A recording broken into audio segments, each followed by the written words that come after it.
अस्सलाम वालेकुम। Urdu story corner channel में खुश आमदीद।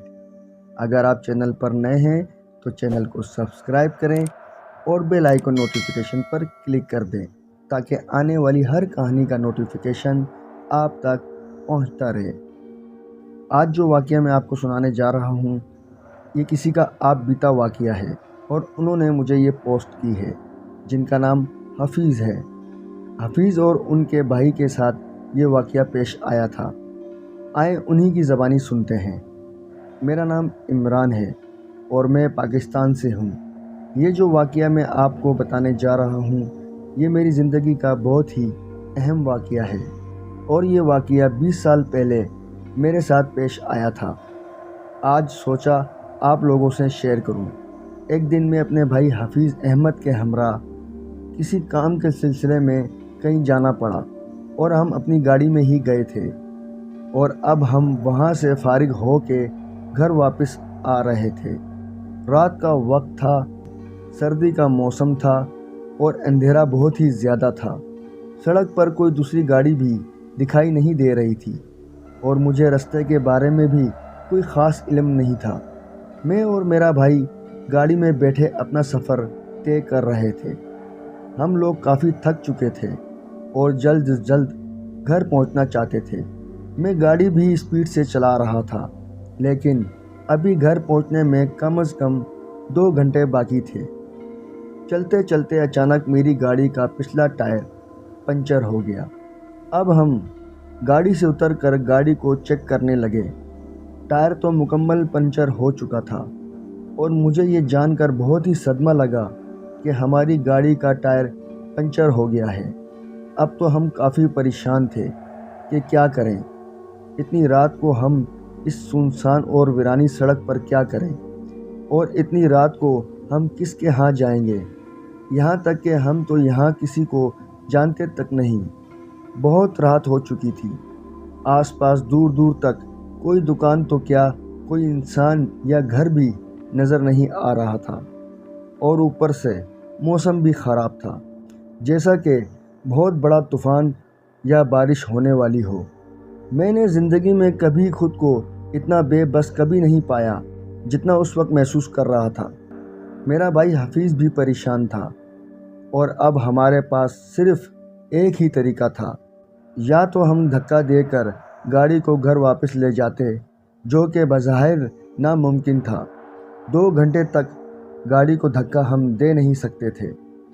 हम अब आकर गाड़ी में बैठ गए और काफ़ी देर तक बैठे सोचते रहे। फिर हमको अचानक दूर से कोई इंसान आता हुआ नज़र आया, जिसके हाथ में एक लालटेन थी। वो आदमी चलता हुआ हमारे पास आने लगा। हम भी जल्दी से गाड़ी से उतरे और उस आदमी को आवाज़ देकर रुकने को कहा। वो बड़ी उम्र के एक बाबा थे। जैसे ही वो आदमी हमारे पास पहुंचा और पहुंचने से पहले ही लालटेन को बंद कर दिया। मुझे बहुत हैरत हुई, पर पूछना मुनासिब नहीं समझा कि लालटेन उसने क्यों बंद की। हमने उनसे पूछा कि यहाँ कोई टायर पंचर की दुकान है। हमारी गाड़ी का एक टायर पंचर हो गया है और हम इस जंगल में फंस गए हैं। वो ये सब सुनने के बाद काफ़ी देर तक चुप रहा और हमें अजीब तरीके से देख रहा था। हमने फिर उनसे पूछा कि बाबा, यहाँ कोई दुकान वगैरह है, हमें टायर बदलना है। अब कुछ सोचे बगैर उन्होंने हमें जवाब दिया कि नहीं, यहाँ कुछ भी नहीं मिलेगा। फिर हमने कहा, इस सड़क पर रात कैसे गुजारें। फिर उस शख्स ने कहा कि आप ऐसा करें, इस सड़क से कुछ दूर पर मेरा एक झोपड़ा है, अगर चाहो तो वहाँ ठहर सकते हो। हमने उनसे पूछा, आप इस जंगल में रहते हैं, वो भी अकेले? उसने कहा कि हाँ, मैं शुरू से ही अकेला रहना पसंद करता हूँ। फिर उन्होंने कहा कि चलो चलते हैं। अब हम अपना सफ़र तय कर रहे थे। थोड़ा आगे जाके हमें बदबू आने लगी और वो बहुत ही बुरी बदबू थी। ऐसे लग रहा था कि कोई जानवर मरा पड़ा हो। हमें तो बदबू के मारे उल्टी आने लगी थी, पर जो शख्स हमारे साथ था, इसको तो कोई परवाह ही नहीं थी। हमने सोचा ये कैसे बर्दाश्त कर रहा है इतनी बदबू को। अब हम इसके साथ इसके झोपड़े तक पहुंच चुके थे। اب اس نے ہمیں رکنے کو کہا۔ آپ ادھر ہی رکیں، میں ابھی آیا۔ یہ الفاظ کہہ کر وہ جانے کو مڑا ہی تھا کہ میرے بھائی حفیظ کی نظر اس پر پڑی۔ اب جو اس نے منظر دیکھا وہ دیکھنے کے قابل تھا۔ کیا دیکھتا ہے کہ اس شخص کے پاؤں بالکل ہی الٹے تھے، وہ الٹے پاؤں چل رہا تھا۔ یہ مناظر دیکھ کر میرے بھائی حفیظ کے جسم میں کپکپی طاری ہو گئی۔ میں نے ان سے پوچھا، کیا ہو گیا ہے آپ کو؟ اچانک اس نے بتایا کہ اس شخص کو تو دیکھو، اس کے پاؤں دیکھو۔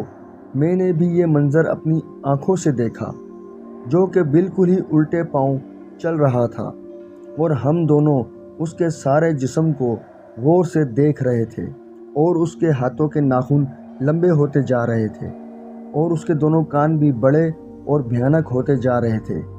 وہ شخص جاتے ہوئے بہت ہی بری آوازیں نکال رہا تھا، جو آوازیں ہم اپنے کانوں سے سن رہے تھے۔ ہمارے پاؤں تلے زمین ہی نکل گئی۔ یہ مناظر دیکھ کر ہمارے جسم میں خوف سا پیدا ہو گیا۔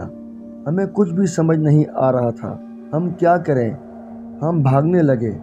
ہم اتنی تیزی سے بھاگ رہے تھے کہ ایک دوسرے سے آگے پیچھے ہو رہے تھے، اللہ اکبر کے نعرے لگاتے جا رہے تھے۔ ہم اپنی گاڑی تک پہنچ چکے تھے۔ ہم گاڑی میں اندر بیٹھ گئے۔ ہم بہت ہی پریشان تھے۔ اچانک اللہ کے فضل سے ہمیں ایک گاڑی آتی دکھائی دی۔ ہم جلدی سے اپنی گاڑی سے اترے اور اس کو مدد کے لیے روکنے لگے۔ وہ رکا۔ ہم نے اس سے اپنے سارے معاملات بیان کیے۔ اس نے جلدی سے ہماری گاڑی کا ٹائر بدلنے میں ہماری مدد کی، اور اس طرح اس جنگل سے نکلنے میں کامیاب ہو گئے۔ کہانی اچھی لگی ہو تو لائک ضرور کریں اور دوستوں سے شیئر کریں۔ ایک اور نئی کہانی کے ساتھ پھر حاضر ہوں گا۔ اپنا خیال رکھیں، خوش رہیں، ہنستے مسکراتے رہیں۔